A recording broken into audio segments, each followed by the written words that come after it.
Hai. Jadi kali ini kita sama Pak Rio Rimbayanto. Beliau adalah teman kerja dan aku tuh tertarik sama postingan-postingan dia yang belakangan ini suka apa sih Pak postingin daleman pesawat? Apa sih tombol-tombol yang banyak banget Aviation. itu? Apa ya? Aviation. Itulah dia ya. Jadi gini Pak, saya tertarik kenapa? Karena menurut saya itu membingungkan. Jadi sesuatu yang membingungkan, saya penasaran. Mobil aja yang pakai kopling itu kan di kakinya itu ada 3, sedangkan kaki kita cuma 2. Itu kan perlu kecepatan dan ketepatan. Terus kaki kita udah bekerja lebih, tangan kita juga megang setir satu lagi megang parseneling itu. Jadi kan semuanya bekerja dan itu menurut saya bisa nggak sih lebih simpel dari ini gitu. Nah pas saya lihat postingan Bapak tentang pesawat itu dengan tombolnya yang banyak, tangan cuma 2, kaki cuma 2, itu tuh wow gitu. Gimana tuh ya? Kenapa Bapak tertarik dengan itu? Sebenarnya saya sudah tertarik di dunia aviation ini semenjak kecil ya. Cuman baru bisa belajar ini pas zaman sekarang ya. Tahu sendiri kan zaman sekarang itu semua informasi terbuka di internet, bisa melalui YouTube, bisa melalui website, juga bisa melalui media sosial lah. Terus? Nah, memang secara ini secara umum kalau kita melihat pesawat itu rumit ya. Iya tuh, itu kenapa Bapak tertarik dengan yang rumit? Saya juga penasaran jadinya. Iya, pertamanya juga saya pusing ngeliat itu. Tapi setelah dipelajarin, setelah diteliti gitu, sebenarnya pesawat itu nggak rumit-rumit amat. Jadi dan sebenarnya dia cuma terdiri dari, kalau kita cerita di dalam ininya ya, dalam kemudinya itu dia terdiri dari apa? Yang di tangan itu sebenarnya kalau kita kan bilangnya setir, kalau di pesawat itu dia ada 2, satu yoke, satu lagi joystick. Kalau yoke itu dia modelnya kayak setir tapi setengah setir. Kayak setir mobil F1 atau mobil balap gitu, dia cuma setengah, dia nggak bundar kan. Nah kalau joystick dia sama seperti tuas persneling, kayak gitulah yang namanya joystick. Nah, benar-benar kayak stick ya? Iya, dibedakan menjadi 2 itu biasanya kalau pesawat. Nah itu baru dengan yang di tengah itu, konsol yang di tengah itu ada untuk throttle itu gas, istilahnya kalau di apa, jadi gasnya bukan di kaki ya. Oh, jadi kaki mereka nggak ngapa-ngapain dong? Kaki ngapa-ngapain juga, cuman pas di darat. Jadi di kaki itu dia ada 2 ada pedal. juga ya Allah, di tangan aja pedalnya. udah banyak banget. Jadi gunanya yang di kaki itu untuk pedal setir kalau dia di bawah, kalau dia lagi di darat. Kan pesawat tuh bisa belok kalau di darat kan, bisa belok patah. Gitu. Kalau nggak dia kalau lagi di ujung, dia kan landasan biasanya kan dia sampai ujung. Kalau di landasan di Indonesia itu kan pendek-pendek, nggak seperti di luar negeri lah kan yang bandaranya memang bagus. Kalau di sini mungkin pendek-pendek gitu. Jadi dia sampai ujung, nanti dia muter lagi pesawat. Nah muternya itu dia menggunakan kaki. Nah baru yang di konsol tengah itu tadi untuk throttle itu gas tadi.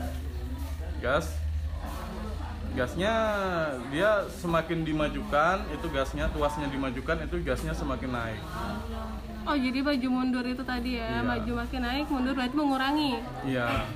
Nah di situ juga ada tombol untuk mesin. Jadi pesawat itu dia rata-rata pesawat itu dia punya 3 mesin. Kebanyakan ya ini. Yang mesin pertama di sayap kanan, mesin kedua di sayap kiri, mesin ketiga itu namanya kalau nggak salah EPU. EPU itu dia semacam gensetnya pesawat. Nah jadi kita kan biasanya kalau apa ya, sehabis boarding itu kan kita masuk ke pesawat itu mesin pesawatnya belum hidup ya, terkadang itu yang hidup. Yang untuk menghidupkan AC, untuk menghidupkan lampu di dalam pesawat itu dari EPU, dari gensetnya pesawat itu tadi. Gitu. Jadi mesinnya ada 3. Sayap kanan kiri dengan EPU tadi. Iya. Oke. Nah itu juga itu kan tadi untuk yang di sebelah sini ya, yang di bawah-bawah ini tadi. Baru untuk yang di depan itu ada juga tombol. Nah ini yang penting, ini pesawat ini punya autopilot. Apa tuh? Autopilot itu jadi dia itu secara otomatis mengendalikan pesawat itu. Jadi tugas pilot itu hanya melaporkan, kalau nggak hanya berkomunikasi aja dengan tower terdekat atau dengan inilah di wilayah pesawat itu melintas kayak gitu. Kadang mereka harus, kan setiap pesawat itu dia melintasi daerah lain tuh mereka harus meminta izin kayak gitu. Oh gitu. Iya. Jadi sebenarnya kerja pilot itu kalau udah dia di ketinggian 30.000 kaki itu udah enak. Cuman hanya berkomunikasi aja kayak gitu. Nggak harus nyetir yang gimana-gimana gitu ya? Pesawat itu udah di arah tujuan. Kan dia sebelum kita berangkat itu kita udah tinggal kita masukkan aja tujuan kita di mana gitu. Oh, otomatis. Iya. Nah untuk tombol itu yang banyak, itu tuh tombol itu yang karena banyak. dia ada dua. Jadi kan fungsinya pilot dengan co-pilot ini tombol-tombol yang ada di atas pilot sama co-pilot itu hampir sama. Terus? Nah itu jadi kan pesawat itu memang harus punya co-pilot ini. Nah, jadi dua-duanya ini bisa mengendalikan. Jadi nggak harus dua orang mengendalikan, satu orang juga bisa gitu. Jadi kalau misalnya kita bisa gini, kalau pesawat itu kita mendarat dengan pilotnya, kapten, kan yang biasa kapten itu ada sebelah kiri, kita mendarat dengan kapten. Nah kalau kita pas landing itu dengan co-pilot juga bisa. Jadi dua-duanya kerja. Iya, dua-duanya bisa kerja, bisa sama-sama kerja. Bisa salah satu aja. Jadi hal yang lumrah juga kalau di pesawat itu pilot tidur, karena masih ada co-pilotnya gitu. Oh, makanya ada penerbangan jauh dan nggak apa-apa gitu, karena ada pendampingnya kayak ada co-pilotnya. Nah itu gunanya co-pilot tadi. Oh gitu, jadi bisa gantian kali ya. Jika ada emergency itu bisa gantian. Nah tapi untuk penerbangan yang mancanegara yang bisa memakan waktu 10 jam, belasan jam, itu harus ada 2 kapten. Oh, lebih ya berarti kaptennya. Co-pilotnya juga 2, satu aja? Co-pilotnya 1, jadi 3. Jadi gunanya itu tadi. Nah kemarin tuh kan sempat ngeliat tuh ada pembagian dari tombol-tombol itu, ada tombol yang atas di kepala banyak, di depan banyak, di samping banyak, ternyata di kaki juga ada. Iya di kaki itu, di kaki tadi kan hanya ini dia.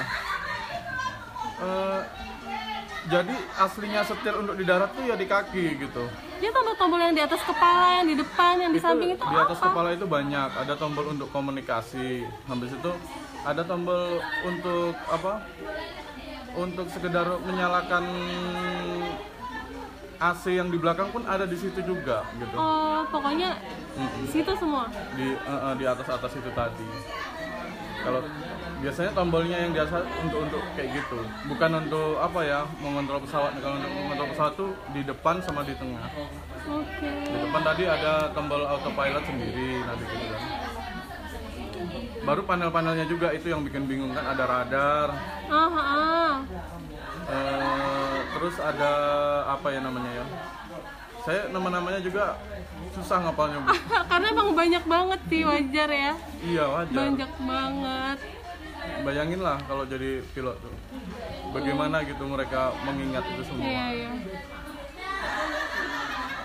Dan saya ini cuman sekedar entusias aja. Tapi bagus loh itu, kan jarang juga ya orang yang ingin tahu. Cuman pesawat, ya udah gitu, ternyata di dalam pesawat tuh wow banget gitu. Ada tombol-tombolnya yang bikin kita penasaran ini apa aja sih. Nah itu. Saya juga sebenarnya kalau untuk menambah ilmu tentang penerbangan tuh kita bisa ngeliat juga di YouTube kan. Dulu tuh saya seneng channelnya Kapten Vincent kan, cuman kan makin kesini dia kan makin berubah. Dia makin udah nggak ke situ lagi lah, udah jauh juga kadang-kadang dari ininya. Oke. Dan sekarang yang sering saya ikutin itu ada namanya Kapten Herman Markus Wenas sama satu lagi Kapten Limbong. Kenapa dia? Mereka berdua itu sering flight on board gitu, maksudnya dia ngerekam. Sekarang dia kalau Pak Limbong itu Kapten Limbong, dia tuh antara Indonesia kayak gitu. Oh. Tapi kalau Kapten Markus Wenas tuh dia orang dia tuh sering nganter ke Jeddah, ke Mekah kayak gitu, penerbangan itu. Lebih keluar ya. Iya, dan pesawatnya pun beda-beda. Kalau yang Kapten Wenas tadi dia spesialis Airbus. Kalau itu tadi dia spesialis Boeing. Kan ada 2. Tadi kan yang saya pisahkan tadi kan, kemudiannya itu beda-beda. Nah, kalau Boeing itu yang yoke yang masih kayak setir gitu, kalau Airbus dia pakai stick di sini. Kalau untuk ke pilot dia mengendalikan dengan tangan kanan, kalau kaptennya menggunakan dengan tangan kiri. Nah itu jadi terus kalau kalau ke pilot itu dia memang pangkatnya itu dia kan di dunia pilot itu kan ada pangkat-pangkatnya juga gitu ya. Ada grade-nya lah istilahnya kayak gitu. Nah grade paling pertama itu kan dia lambangnya balok 1 kayak gitu. Balok 1 itu ibarat ininya namanya ya, saya bingung juga. Tapi kalau balok 2 itu second officer, kalau balok 3 itu tadi first officer atau FO kayak gitu. Nah itu di bagian apa ada yang ini lagi Bu, ditanyakan lagi. Saya pernah ngeliat di stasiun TV, jadi dia tuh ada kayak misalnya kita kayak nyoba-nyoba pesawat, terus nyoba-nyoba mengendalikan pesawat. Itu tuh jadi seru sih maksudnya. Iya memang sekarang udah banyak juga sih yang buka kayak gitu, simulator pesawat gitu dia. Iya jadi adrenalin tuh sensasinya kan kita bisa ngerasain gitu ya. Kalau mau ngerasain sebenarnya di simulator dulu. Oh simulator. Cuman mahal memang ya, simulatornya aja iya, mahal. Bener-bener apalagi mahal. kita hanya terbang dengan pesawat kecil kayak pesawat Cessna 172 itu kan pesawat kecil. Iya pesawat kecil tuh beda lagi tombolnya ternyata sama pesawat yang besar beribu-ribu tombol, beribu. Pokoknya banyak lebih atas enak. Ada, bawah ada. Ini menurut pengalaman ininya kan kapten-kaptennya itu mereka bilang lebih enak mengendalikan pesawat besar daripada pesawat kecil gitu bilangnya. Loh kenapa bukannya lebih ribet ya? Karena banyak banget tombolnya. Kalau menurut aku sih ya karena dilihat doang. Banyak otomatisnya kalau ini. Oh iya. Itu tombol-tombol itu tuh hanya kebanyakan fungsinya itu nggak terlalu vital lah kalau yang di atas itu. Karena udah ada tombol otomatis tadi ya. Otomatis ya, banyak otomatis. Nah kalau pesawat kecil itu kebanyakan manual kayak gitu. Dan mereka pun kan ada lagunya ya yang naik kapal kecil. Apa tuh? Goyang-goyang. Aku nggak tahu malah. Naik kapal besar tidak punya uang, yang itu lagu apa itu? Itu lagu apa anak-anak? Ya lagu anak-anak dulu. Masa sih? Iya, aku nggak tahu loh. Oke. Nah jadi di situ juga, tapi nggak tahu itu kapal terbang apa kapal ini ya, kapal laut. Oh alah. Nah itu kayak gitu tadi, jadi kapal besar itu lebih mudah enak ya pengendaliannya ya daripada kapal kecil. Jadi Bapak tertarik yang mana nih? Ya saya tertarik dengan dunia aviation itu karena yang kapal besarnya? Ya semuanya saya tertarik, mau kapal besar mau kapal kecil, bahkan sesuatu yang bisa terbang lah kayak misalnya drone itu juga saya tertarik ya. Loh? Iya. Iya. Emang suka penerbangan ya? Semua yang terbang tertarik. Memang suka di situ. Saya dari kecil juga suka mainan pesawat-pesawatan gitu. Saya suka mainan layangan kayak gitu. Saya sendiri, tapi saya jujur layangan juga, itu bukan mesin ya, cuman dia tertarik. Iya. Oke, berarti emang semua yang terbang. Ya tapi pesawat ada juga loh yang nggak pakai mesin bisa terbang. Apa? Namanya glider. Jadi gimana kontrolnya dong? Dia ada dia bisa turun dari bukit kayak gitu, ada caranya. Ada juga yang bisa ditarik. Jadi pesawat itu bisa ditarik sama pesawat yang ada mesinnya. Nanti udah sampai di atas dia dilepas. Jadi dia gliding aja, istilah gliding itu dia melayang tanpa mesin. Jadi gini aja dia, kayak kita buat pesawat dari kertas kan, kita terbangkan dia meluncur gitu aja. Nah itu kayak gitu. Turunnya? Ya di situ kita bisa atur. Jadi kita di situ sama seperti kapal layar lah. Kapal layar kan kapal layar zaman dulu kan, itu dia memanfaatkan angin. Dia memanfaatkan angin, memanfaatkan gaya apa ya? Pokoknya seperti itu, dia nggak pakai mesin. Kita bisa cek di YouTube kok, ada banyak itu. Banyak banget ternyata yang nggak aku tahu ya. Ya ampun, tapi ini menarik sih. Ya siapa tahu kan membuka wawasan yang lain juga. Biar lebih tertarik. Jadi mereka tertarik nggak itu aja. Oh mau jadi apa? Mau jadi dokter ya elah gitu. Nggak monoton gitu. Padahal dunia mereka tuh lebih luas. Ternyata ada pesawat loh gitu kan. Ada yang lain-lain. Semoga aja bermanfaat ya. Thank you ya Pak Rio buat waktunya. Kapan-kapan aku diskusi lagi. Oke. Makasih.